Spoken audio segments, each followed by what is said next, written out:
Olá, sejam muito bem-vindos e bem-vindas ao Concurso Segeja. Eu sou o seu host e hoje a gente vai fazer um mergulho profundo num tema essencial para quem estuda direito constitucional: a classificação das constituições. Olá a todos, é um prazer estar aqui. Sim, vamos desvendar juntos como as constituições podem ser diferentes umas das outras, né? É um tema-chave para entender a base do nosso Estado. Exatamente. Recebemos bastante material sobre isso e a nossa ideia hoje é organizar essas informações focando nos critérios que os juristas mais usam, como a origem, a forma como ela se apresenta, a dificuldade para mudar, o tamanho dela e até o propósito principal. Isso mesmo. Entender essas classificações ajuda muito a gente a compreender não só a estrutura do Estado, mas também como ele funciona na prática, né? Como as decisões são tomadas, os limites do poder. Perfeito. Então tá, vamos começar a desempacotar isso. Os materiais que a gente viu trazem uma variedade grande de critérios. Por onde a gente começa? Que tal pela origem? Quem é que faz a Constituição, afinal? Ótimo ponto para começar.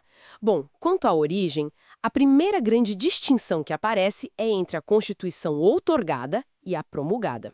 Outorgada. O que isso quer dizer exatamente? Outorgada significa que ela é imposta. Vem de cima para baixo, sabe? É o governante, o poder dominante do momento, que decide e impõe as regras, sem uma participação popular efetiva na sua criação. Ah, entendi. Tipo, as regras são essas e pronto. Basicamente isso. Um exemplo histórico muito comum que os livros trazem é a nossa primeira Constituição, a do Império, de 1824. Dom Pedro I dissolveu a Assembleia Constituinte e outorgou o texto. Certo.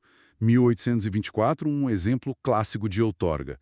E qual seria o oposto disso? O oposto é a Constituição promulgada. Essa, sim, nasce de um processo democrático. Geralmente ela é elaborada por representantes eleitos pelo povo, numa Assembleia Constituinte, por exemplo. Ah, então é a que vem de baixo para cima, do povo para o Estado. Exato. Ela tem legitimidade popular na sua origem. O exemplo mais claro para a gente é a nossa Constituição atual, a de 1988, a Constituição Cidadã. Ela foi fruto de um amplo debate na Assembleia Nacional Constituinte, eleita especificamente para isso. Faz todo sentido. A de Odin Pilon é um marco da redemocratização, né? Sem dúvida.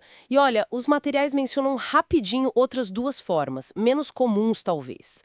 A cesarista, que é tipo uma mistura. O governante elabora, mas depois submete a um referendo popular para dar uma aparência de legitimidade. Uma espécie de outorga disfarçada. É, alguns autores veem assim. E tem também a pactuada, que surge de um acordo, um pacto mesmo, entre diferentes forças políticas relevantes, tipo a monarquia e a burguesia em alguns momentos históricos. Não é nem totalmente imposta, nem totalmente democrática, mas um meio termo negociado. Interessante essas nuances. Então, a origem diz muito sobre a legitimidade e o caráter da Constituição, né? Se ela é imposta, negociada ou fruto da vontade popular. Precisamente. A origem marca o DNA da Constituição, digamos assim. Legal. Bom, superada a origem, vamos avançar para outro critério que os materiais destacam bastante: a forma. Como essas normas constitucionais são apresentadas? É um livro só? São várias leis? Certo. Aqui a divisão principal é entre a Constituição escrita e a Constituição não escrita, que também chamam de costumeira. Constituição escrita parece mais óbvio, né? Sim, é o modelo que a gente está mais acostumado. A Constituição escrita reúne as normas fundamentais do Estado num documento único, formal, organizado, sistematizado. É o caso do Brasil, com a nossa Constituição de 1988, bem definida num texto só. A maioria dos países hoje adota esse modelo. E a não escrita? Como funciona isso? Uma Constituição que não está no papel. Não exatamente que não exista nada escrito, mas ela não está consolidada num único documento codificado. A Constituição não escrita ou costumeira se baseia principalmente em costumes, em práticas políticas reiteradas, em decisões judiciais importantes, os precedentes, e em convenções constitucionais. Ah, então são várias fontes diferentes que formam a Constituição. Isso. Pode até ter alguns documentos escritos importantes, leis esparsas com status constitucional, mas não há aquele documento único. O exemplo clássico que todo mundo cita é o do Reino Unido. O Reino Unido? Sempre ouvi falar disso. Eles não têm uma Constituição formal? Não como a nossa. A Constituição deles é formada por uma série de leis importantes ao longo da história, como a Magna Carta, lá de 1215, o Bill of Rights, de 1689, o Habeas Corpus Act, além de muitos costumes e convenções do parlamento, decisões judiciais, é um conjunto mais fluido, digamos. Nossa, bem diferente mesmo. Imagino que isso traga vantagens e desvantagens, né? Talvez mais flexibilidade, mas menos segurança jurídica em alguns pontos. Exatamente. É um debate constante. A escrita traz mais certeza, mais clareza sobre quais são as regras do jogo. A não escrita permite uma adaptação talvez mais orgânica às mudanças sociais, mas pode gerar mais incerteza sobre o conteúdo exato da norma. Entendi. Forma escrita versus não escrita. E agora, um ponto que você mencionou que pega bastante e que os materiais realmente exploram muito, a estabilidade. Também chamam de alterabilidade, né? Ou seja, o quão fácil ou difícil é mudar a Constituição. Isso, esse é um ponto crucial. Aqui a gente tem basicamente duas categorias principais e uma variação importante. As principais são a Constituição rígida e a Constituição flexível. Rígida já dá uma ideia de que não é fácil mexer, né? Exato. A Constituição rígida é aquela que exige um processo para sua alteração, para fazer emendas, que é mais difícil, mais solene, mais complexo do que o processo usado para fazer ou mudar as leis comuns, as leis ordinárias. E como é isso na prática? Tem que ter mais votos, votar mais vezes. Geralmente, sim. A nossa Constituição de 88 é um exemplo perfeito de rigidez. O artigo 60 dela estabelece um procedimento bem específico e exigente para aprovar emendas constitucionais. Precisa ser aprovada em cada casa do Congresso Nacional, na Câmara e no Senado, em 2 turnos de votação. 2 turnos em cada casa, uau! E não é só isso. Em cada um desses turnos, precisa de um quórum qualificado. 3/5 dos votos dos membros de cada casa. É um processo bem mais árduo do que aprovar uma lei ordinária que geralmente só precisa de maioria simples ou absoluta, dependendo do caso, em um turno só. Entendi. 3/5, 2 turnos em cada casa. Realmente não é para mudar a Constituição por qualquer motivo, né? A ideia é da estabilidade. Essa é a lógica. Proteger as normas fundamentais de mudanças apressadas ou de maiorias políticas ocasionais. A rigidez busca dar perenidade e segurança jurídica. Certo. E a flexível, então, seria o contrário. Isso. A Constituição flexível é aquela que pode ser alterada pelo mesmo processo legislativo usado para as leis comuns. Não existe uma diferença de procedimento. O mesmo órgão que faz a lei ordinária pode mudar a Constituição usando as mesmas regras. E quem tem Constituição flexível? A gente já falou. O Reino Unido, de novo. Lá, o parlamento tem o poder de alterar as normas constitucionais, sejam leis ou convenções, da mesma forma que cria uma lei qualquer. Tecnicamente, não há uma hierarquia formal entre lei constitucional e lei ordinária em termos de processo de alteração. Interessante. Então, lá uma lei nova pode, em tese, mudar uma regra constitucional anterior sem um processo especial. Exatamente. Isso confere uma capacidade de adaptação muito grande ao sistema deles. Mas aí vem a parte que você disse que era fascinante. A variação. O que seria isso? Ah, sim. É que dentro das rígidas existe um nível ainda maior de proteção para algumas partes. É onde entram as constituições superrígidas em certos pontos, que contêm as famosas cláusulas pétreas. Cláusulas pétreas? Já ouvi muito esse termo. O que são exatamente? Vem de pedra, de algo que não se mexe? Isso mesmo, a ideia é essa. São cláusulas, artigos, princípios considerados tão fundamentais, tão essenciais para a identidade daquela Constituição e daquele Estado, que eles não podem ser abolidos ou alterados de forma a restringi-los, nem mesmo por emenda constitucional. São um núcleo intocável. Nem pelo processo super difícil de emenda que você descreveu para a Constituição rígida? Nem por ele. O poder de reforma constitucional, que é o poder de fazer emendas, encontra um limite material nessas cláusulas.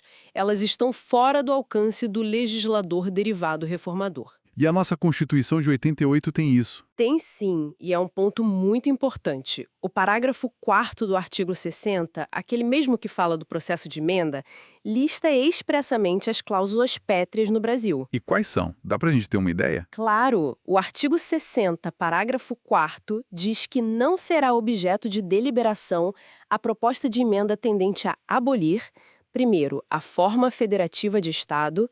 Segundo, o voto direto, secreto, universal e periódico. Terceiro, a separação dos poderes. E quarto, os direitos e garantias individuais. Nossa, são pilares mesmo, né? Federação, voto democrático, separação de poderes e direitos individuais. Exatamente. São considerados limites materiais explícitos à reforma constitucional. O Supremo Tribunal Federal, inclusive, já teve que analisar isso em várias ocasiões, como na ação direta de inconstitucionalidade 939, reforçando que esses núcleos não podem ser atingidos nem por emenda. Entendi. Então a nossa é rígida, mas com partes super rígidas, que são as cláusulas pétreas. Uma proteção em camadas, digamos. Uma ótima forma de colocar. É uma rigidez com um núcleo ainda mais protegido.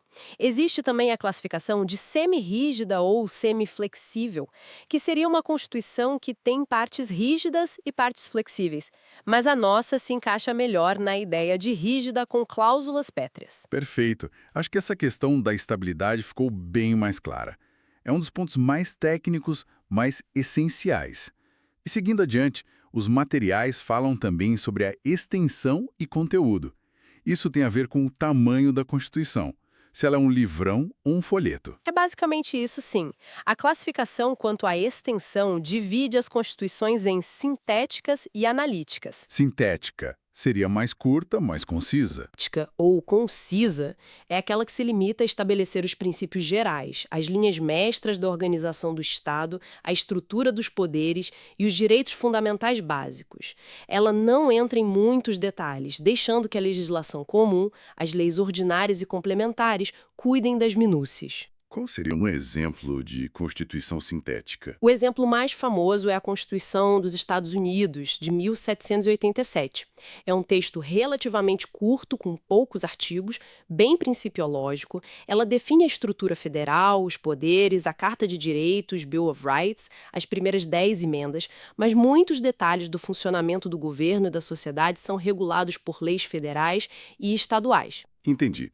Traça o esqueleto e as leis preenchem os músculos e órgãos, por assim dizer. Ótima analogia. E, em contraste, temos a Constituição analítica, também chamada de extensa ou prolixa. Ah, essa deve ser a que entra nos detalhes, então. Justamente. A Constituição analítica é minuciosa, detalhista. Ela não se contenta em fixar só os princípios gerais, mas trata de uma ampla variedade de matérias, muitas vezes descendo a detalhes que poderiam estar em leis comuns. Ela acaba incorporando temas de políticas públicas, normas sobre o sistema econômico, social, cultural. E imagino que a nossa Constituição de 88 se encaixa aí, né? Pelo tamanho dela. Com certeza. A Constituição Brasileira de 1988 é um exemplo marcante de Constituição analítica. Ela é extremamente extensa, tem 250 artigos no corpo principal, mais o Ato das Disposições Constitucionais Transitórias, ADCT, com mais de 100 artigos. E que tipo de detalhe ela traz? Nossa, ela fala sobre saúde, o SUS está lá, educação, percentuais mínimos de investimento, meio ambiente, previdência social, direitos dos índios, ordem econômica, política agrícola, ciência e tecnologia, são muitos temas específicos. É verdade. Às vezes a gente vê discussões sobre se certos assuntos deveriam mesmo estar na Constituição ou em leis normais. Exatamente. Existe um debate sobre as vantagens e desvantagens disso. Uma Constituição analítica pode dar mais força e estabilidade a certas políticas públicas, mas também pode engessar um pouco a adaptação a novas realidades, já que mudar a Constituição é mais difícil, como a gente viu. E pode gerar mais litígios constitucionais também. Faz sentido. Então, sintética versus analítica é sobre o nível de detalhamento do texto. E para fechar esse bloco de classificações principais, os materiais trazem a questão da finalidade. Qual o objetivo principal que uma Constituição busca atingir? Isso, a finalidade ou propósito. Aqui, a doutrina costuma destacar dois modelos principais, embora muitas constituições combinem elementos dos dois. São a Constituição dirigente e a Constituição garantista. Dirigente. o que ela dirige. Ela busca dirigir a atuação do Estado e, de certa forma, da sociedade.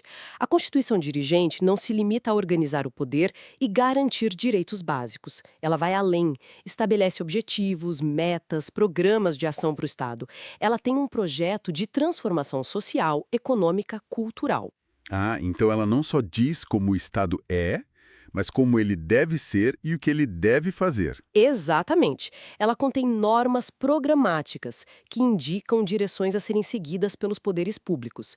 Exemplos frequentemente citados são a Constituição Portuguesa de 1976, pós-Revolução dos Cravos, e a nossa própria Constituição de 1988. A nossa de 88, de novo, como exemplo. Por quê? Solidária, erradicar a pobreza, reduzir desigualdades. Ela estabelece metas na área da saúde, educação, meio ambiente. Ela claramente aponta um caminho, um programa a ser seguido. Entendi. Ela tem uma ambição de moldar a sociedade. E a garantista, qual a diferença? A Constituição garantista tem um foco diferente. O objetivo primordial dela é limitar o poder do Estado e assegurar os direitos e liberdades fundamentais dos indivíduos contra possíveis abusos desse poder. A ênfase está na proteção, na contenção do poder estatal. Então é mais uma constituição de defesa do cidadão contra o Estado. Pode-se dizer que sim. Ela se preocupa em estabelecer freios e contrapesos, garantias processuais, um rol de direitos que o Estado não pode violar. O exemplo clássico associado a essa visão mais garantista é, novamente, a Constituição dos Estados Unidos. A do Zé A de novo. Ela é sintética e garantista, então. Tradicionalmente, ela é vista assim.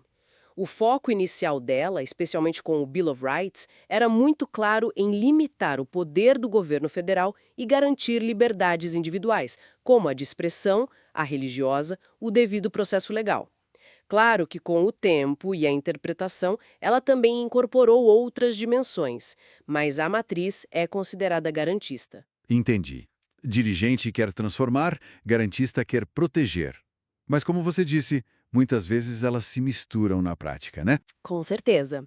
É difícil achar uma Constituição puramente uma coisa ou outra hoje em dia. A nossa de 88, por exemplo, é claramente dirigente em muitos aspectos, mas também tem um catálogo imenso de direitos e garantias individuais e coletivas, sendo também fortemente garantista nesse sentido. É uma combinação. Perfeito. Cobrimos bastante terreno. Origem, forma, estabilidade, extensão e finalidade. Agora, para conectar tudo isso para o nosso ouvinte que está estudando para concurso, por que é tão importante conhecer essas classificações todas? O que isso muda na prática, segundo os materiais que a gente analisou? Olha, conhecer essas classificações é fundamental por vários motivos práticos. Primeiro, ajuda a interpretar a própria Constituição. Saber se uma norma é um princípio geral, típico de sintética, ou uma regra detalhada, analítica, influencia como a gente vai aplicá-la. Saber se uma norma objetivo, dirigente ou uma garantia garantista também muda a forma de cobrar sua efetividade. Entendi. Ajuda a saber o peso e o alcance de cada parte da Constituição. Exato. Segundo, entender a classificação quanto à estabilidade rígida, flexível, com cláusulas pétreas, é crucial para saber quais são os limites para mudar a Constituição, o que pode ser alterado por emenda, o que não pode de jeito nenhum. Isso é pergunta clássica de prova e fundamental para a atuação de advogados, juízes, legisladores. Saber os limites do poder de reforma, né? Isso. Terceiro, a classificação ajuda a entender a hierarquia das normas no sistema jurídico. Uma Constituição rígida, por exemplo, está no topo da pirâmide normativa, e todas as outras leis têm que ser compatíveis com ela. Isso fundamenta o controle de constitucionalidade. Ah, claro. A ideia de que nenhuma lei pode contrariar a Constituição. Exatamente. E o próprio Supremo Tribunal Federal usa essas classificações em suas decisões. Como mencionamos, a discussão sobre cláusulas pétreas na ADI 9397 é um exemplo claro de como a classificação da Constituição como rígida e superrígida em certos pontos tem consequências práticas enormes na defesa da própria Constituição. Então, não é só teoria, é ferramenta de trabalho mesmo para quem lida com direito. Com certeza. É a base para entender como o nosso sistema jurídico se organiza e funciona. Sem entender essas classificações, fica muito difícil navegar pelo direito constitucional. Excelente. Então, para a gente fazer um resumo rápido do que a gente viu hoje com base nesses materiais, As constituições são diferentes e a gente pode classificá-las olhando para quem fez, origem, outorgada, promulgada, etc., como ela se apresenta, forma, escrita ou não escrita, o quão difícil é mudar, estabilidade, rígida, flexível com cláusulas pétreas, o nível de detalhe, extensão, analítica ou sintética, e o objetivo principal, finalidade, dirigente ou garantista. Acho que deu para cobrir bem, né? Deu sim. Cobrimos os principais critérios que a doutrina costuma apontar. E a partir dessa análise toda, fica uma reflexão interessante, né? Que talvez valha a pena o pessoal pensar a respeito. Opa, qual seria? Como que a combinação específica dessas características numa única Constituição, por exemplo, a nossa, que a gente viu ser promulgada, escrita, rígida, com cláusulas pétreas, analítica e com fortes traços dirigentes, como essa combinação toda influencia não só o sistema jurídico formal, mas a vida real, a dinâmica política e social do Brasil no dia a dia? Boa pergunta. Tipo, como essa personalidade da nossa Constituição, formada por todas essas características juntas, molda a nossa sociedade, os nossos debates, os nossos desafios? Exatamente essa a questão. Como essa complexa identidade constitucional que a gente tem se reflete na prática, na forma como a gente busca nossos direitos, como o governo atua, como os conflitos são resolvidos. É algo para a gente continuar pensando. Uma excelente provocação final, com certeza dá muito pano para manga. Bom, chegamos ao fim do nosso mergulho de hoje aqui no Concurseja. Espero que essa análise detalhada sobre a classificação das constituições tenha sido útil para clarear as ideias. Eu também espero ter contribuído. É um tema denso, mas fundamental. E lembrem-se, entender a base é o primeiro passo para construir um conhecimento sólido. Perfeito. Quero agradecer imensamente a sua participação e a clareza nas explicações e agradecer a você que nos ouviu até aqui. Fiquem ligados nos próximos episódios e não deixem de conferir os outros cursos e materiais disponíveis no canal Concurseja para turbinar a sua preparação. Isso aí, pessoal. Bons estudos e até a próxima. Um grande abraço e até lá!